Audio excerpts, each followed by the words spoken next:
شروع اللہ کے نام سے جو نہایت مہربان اور بے حد رحم والا ہے۔ قسم ہے آسمان اور زمین کے مالک کی، یہ بات حق ہے، ایسی یقینی جیسے تم بول رہے ہو۔ اے نبی صلی اللہ علیہ وسلم، ابراہیم علیہ السلام کے معزز مہمانوں کی حکایت بھی تمہیں پہنچی ہے۔ جب وہ اس کے ہاں آئے تو کہا آپ کو سلام ہے، اس نے کہا آپ لوگوں کو بھی سلام ہے، کچھ نا آشنا سے لوگ ہیں۔ پھر وہ چپکے سے اپنے گھر والوں کے پاس گیا اور ایک موٹا تازہ بچڑا لا کر مہمانوں کے آگے پیش کیا۔ اس نے کہا آپ حضرات کھاتے نہیں۔ پھر وہ اپنے دل میں ان سے ڈرا، انہوں نے کہا ڈریے نہیں، اور اسے ایک ذی علم لڑکے کی پیدائش کی خوشخبری دی۔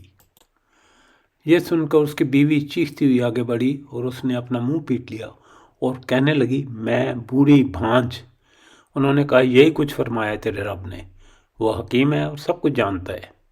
ابراہیم علیہ السلام نے کہا اے اللہ تعالیٰ کے بھیجے ہو، آپ لوگ کس مہم پر جا رہے ہو؟ انہوں نے کہا ہم ایک مجرم قوم کی طرف بھیجے گئے ہیں تاکہ اس پر پکی ہوئی مٹی کے پتھر برسا دیں جو آپ کے رب کے ہاں حد سے گزر جانے والوں کے لیے نشان زدہ ہیں۔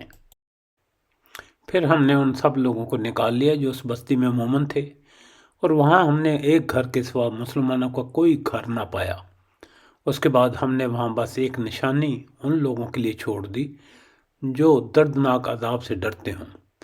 اور تمہارے لیے نشانی ہے موسیٰ علیہ السلام کے قصے میں، جب ہم نے اسے صریحاً سند کے ساتھ فرعون کے پاس بھیجا تو وہ اپنے بل بوتے پر اکڑ گیا اور بولا یہ جادوگر ہے یا مجنون ہے۔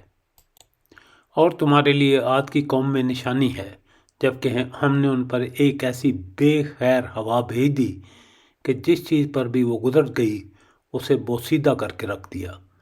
اور تمہارے لیے سمود میں بھی نشانی ہے، جب ان سے کہا گیا تھا کہ ایک خاص وقت تک مزے کر لو، مگر اس تنبیہ پر بھی انہوں نے اپنے رب کے حکم سے سرتابی کی۔ آخرکار ان کے دیکھتے دیکھتے ایک اچانک ٹوٹ پڑنے والے عذاب نے ان کو آ لیا، پھر نہ ان میں اٹھنے کی سکت تھی اور نہ وہ اپنا بچاؤ کر سکتے تھے۔